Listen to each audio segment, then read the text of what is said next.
The award is being presented to a group of firefighters who acted above and beyond the call of duty. We was nominated because we did life-saving CPR to Sergeant Eric John on Interstate on July 11th of last year. It was a traumatic event. It started on a routine call on I-75 South, but the actual accident was I-75 North. And while, waiting on the record to get the vehicle off the interstate, another vehicle struck Sergeant John while standing in the emergency lane and through them lanes across the interstate. And once we saw that traumatic event, we automatically, went to Sergeant John and started CPR on him immediately. We do a lot of routine calls and, but to see one of our own go down, it's a different event. It's very stressful, and for a split second, it was a panic, almost like a freeze, like, what do I do?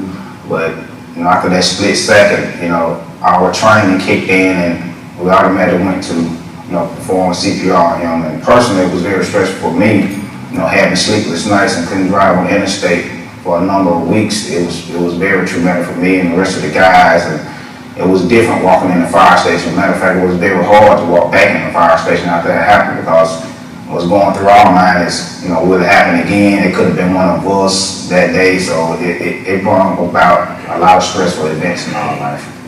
It was a little bit tougher as far as it being one of your own. Every situation we go into, you never know what's going to happen. But that's the job of a firefighter. You go in, you don't know what's going on, and you just adapt to the situation the best you can and do what you're trained to do, and pretty much just do your job as far as all that goes. We don't consider ourselves heroes. We're just doing our job, what we've been trained to do. We do it for any civilian, much less somebody that we know. We try to approach every call with 100% effort.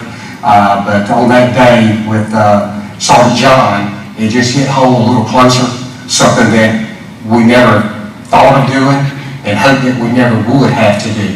But for Lieutenant Maru, for Private Bollinger and myself, we're very appreciative of this award. It means a lot to us. It lets us know that our peers and citizens know that we're out there trying hard to save lives. But our main goal was to have Sergeant John come back to the line one day, and I believe we succeeded in that.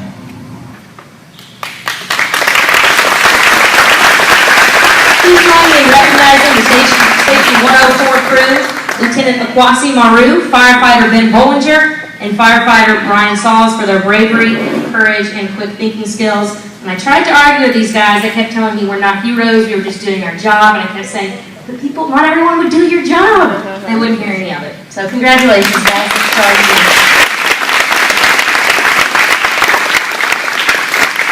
I would like to also say that he's a hero. I know you guys don't know, but there was a young man who accidentally hit him that day when he was on the side of the road as an accident. And what's remarkable about it to me is that that young man is very remorseful for what he did and came to Sergeant Eric John and apologized for what happened that day. And Eric John didn't hold any grudges. He immediately forgave him. And I did just think that speaks volumes about who he is as a person. And he's determined not only to get better, but he says he's going to go back and be a Macon-Bibb firefighter again. So that's just truly remarkable. And he's got no doubts about it, and I have no doubts about it. He'll be back there one day. So.